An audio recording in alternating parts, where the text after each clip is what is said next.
This is Beyond the Veil with Norman Meredith.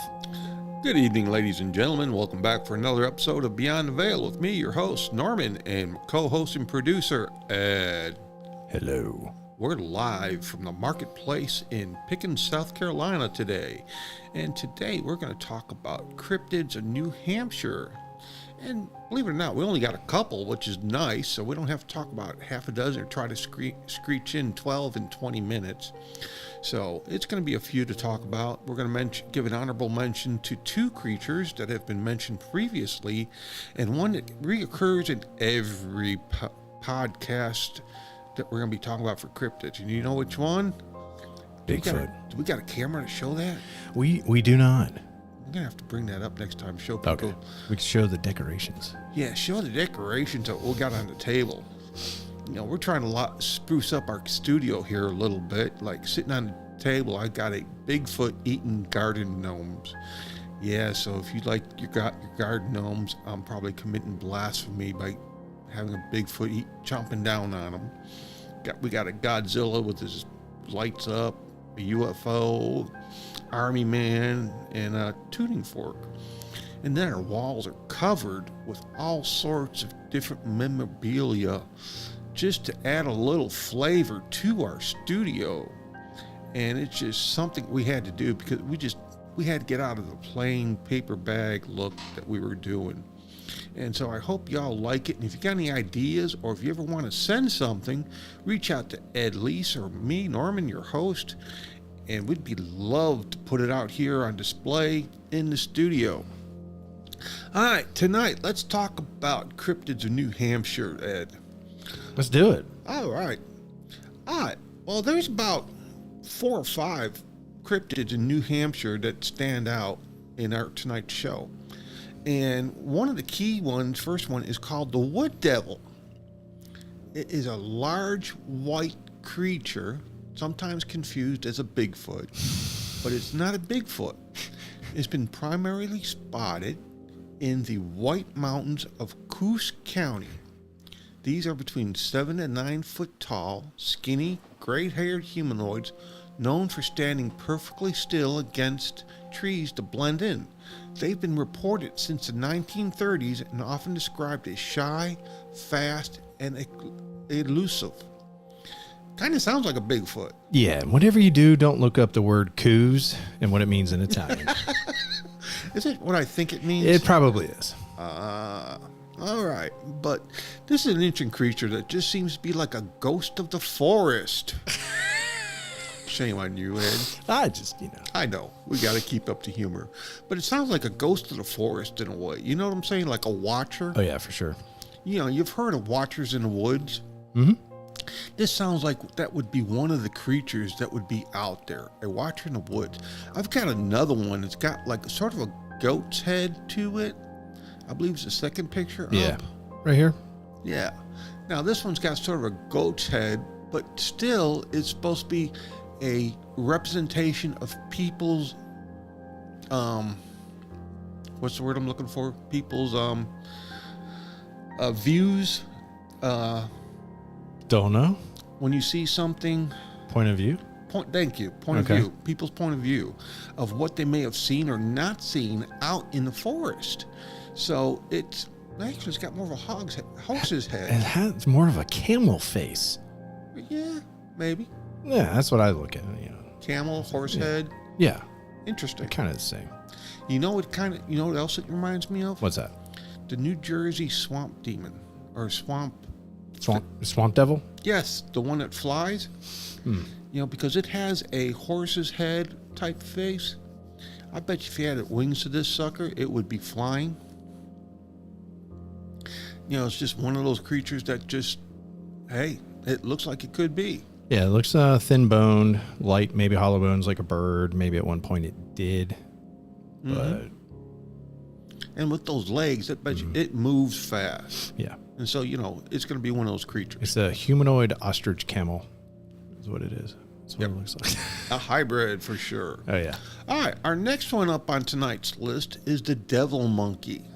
Now, when we talked about, what was it we talked about last week? Maine, that we were mentioning about Maine having a devil monkey? Was it in the last episode? It was the last. It was the last one. Yeah.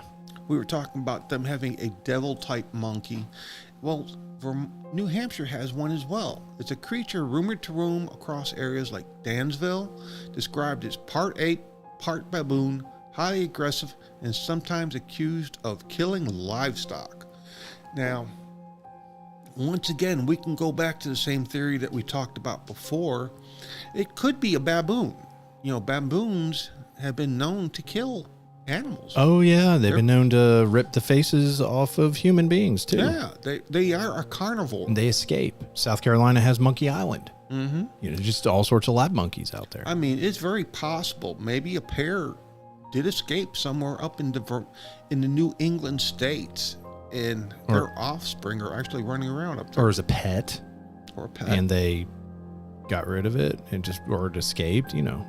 You know, it's like sometimes, you know, you want to do the right thing, and instead of taking it to a zoo or some kind of conservation place, people try to do the nice thing and let it out in the wild. Yeah.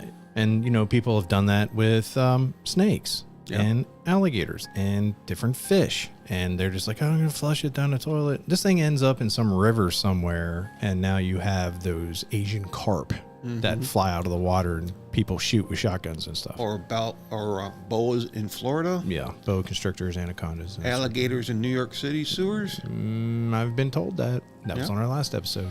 You know, when I was growing up, my father had bought one of those alligators in a box and was raising it in the terrarium in the basement for a while. Nice. And it kept getting bigger and bigger, and then it disappeared. I'm thinking it's living a nice life in the sewers of Cheektowaga up in New York State, if it's still kicking. Or it's frozen. Yeah, it's a frozen gator. Yeah. I've seen those. They freeze under the surface of the water. Just their nostrils are out there so they can breathe with a lowered heart rate, and they stay in semi-hibernation year-round. That's crazy, man. Did we have a second picture of this creature? Yeah, we have this one right here. Now, that is a baboon. Yeah, that is one of those red-assed baboons. Or mandrill. It's also a form of baboon. Yeah. Did you know the Arabs used to train mandrills to be guard animals? They'd probably be really dexterous and good. And I mean, like that dude's ripped, man. Look at him. Like he'd kick your ass. Definitely kick your ass. All right, now we're going to talk about Brother Bigfoot. Brother Big One. He's everywhere. Everybody knows him by now. That really ain't much to say on him except he's the northern cousin of Sasquatch, the Sasquatch, the skunk ape, whatever name that you know him by for your geological location. He's there up in the New England states. It's Jack Link right there, man. That looks like the Jack Link guy. Yeah, he does kind of look like him, doesn't he? What was that? Harry and Henderson's? Harry and Henderson. Just got the bigger. You can find that cone on head like that. Prime, I think, or Prime or Netflix. You can find that series out there. Yeah, you know, people say that these are monkeys, or you know, that have anthropomorphically designed, that are coming into, you know, our time now from back then, where we kind of split off. But saying through the Chewbacca theory that they will be humanized in the future. What do you think about that? I wouldn't doubt it. You know, they say there was a great ape that wandered North America. You know, scientists have proven this, that there was a great ape. What is the possibility? It did still survived, you know, everything. But, you know, their numbers got down to like less than maybe 5%, but enough to maintain a breeding tribes, or however you want to call it. Clans, probably. Clans. Because think of how much natural resources that we have that are still unclaimed. Yeah, that's true. I mean, we don't know everything. Exactly. Do I have another one of Brother Bigfoot? We have got this one right here. Yeah, he's doing his usual peekaboo. You know, a lot of times you'll find them around trees and large rocks where they'll hide around and peek. You know, they don't like to be, they're kind of shy. You know, they like to observe and all that. Right. All right. Now, last show I talked about puckwudgies, and it's little creatures about 2 feet tall or less. Sometimes they're violent. Sometimes they're very peaceful too. They're similar to the brownies that if you got a daughter, niece, or grandchild that gets in before Girl Scouts, they go thing called the brownies. They're actually good little creatures in some aspects, but also I did mention that they also can be evil little creatures with devilish intent. But, here from the note says, drawn from Native American folklore, these small, gray-faced, mischievous, and sometimes malevolent humanoid beings are often associated with the fae-like legends of the region.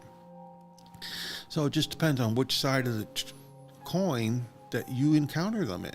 Mm-hmm. Like, some can be helpful, and some can be where, hey, they're a pain in the butt. All right, we've got another one. I don't know if I got the picture for it here. Is the Black Dog Church Grim. Through more general folklore, sightings of phantom black dogs guarding churchyards are part of the New England paranormal landscape. Now, do you know where this mostly comes from? No. Actually, from England itself. I believe that. Because England has a lot of things related to the black dog. And these are in New England. In New England, so they brought them over with them. The unwitting stowaways. Very much likely. Or they're how do I put it? When you got like mass hysteria, this is their mass folklore that they still believe in because it was passed down to family. Like an oral tradition? Yeah, an oral tradition that has manifested itself in today's society. Campfire stories and craziness. Mm-hmm. Now, these are some of the cryptids that you'll find up that way in New Hampshire. And so if you ever get a chance, you're up that way, take a look into the cryptid history besides just the nice trees, the cozy cottages, and the good food. And this will probably lead you to a very interesting time up there, especially with Brother Bigfoot running around. He always adds some type of flavor to any trip, especially if you encounter him. What do you think about that? You ever been up that way, Ed? New York? Nah, New Hampshire. No, I've never been to New Hampshire, ever. I've been as far as Massachusetts.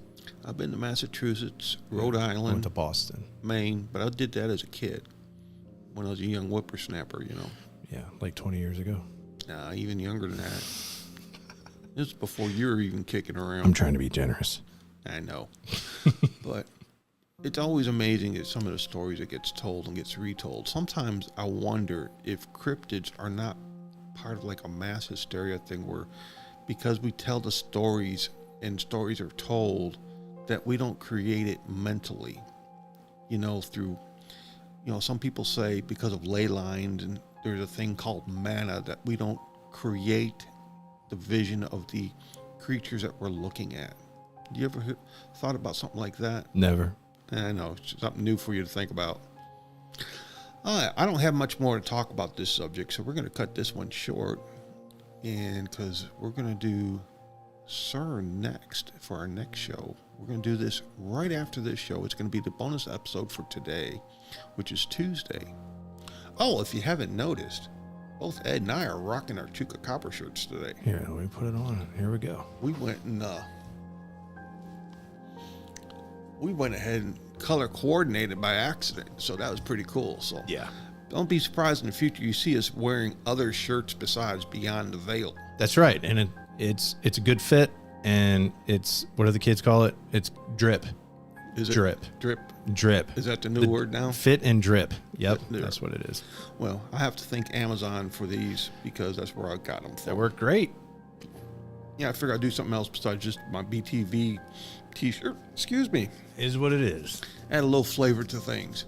All right, folks, I'm going to leave us here with cryptids in New Hampshire, and we're going to move on to the CERN, which will be our next episode. So stay tuned. Don't go nowhere. Follow us for the next episode concerning CERN.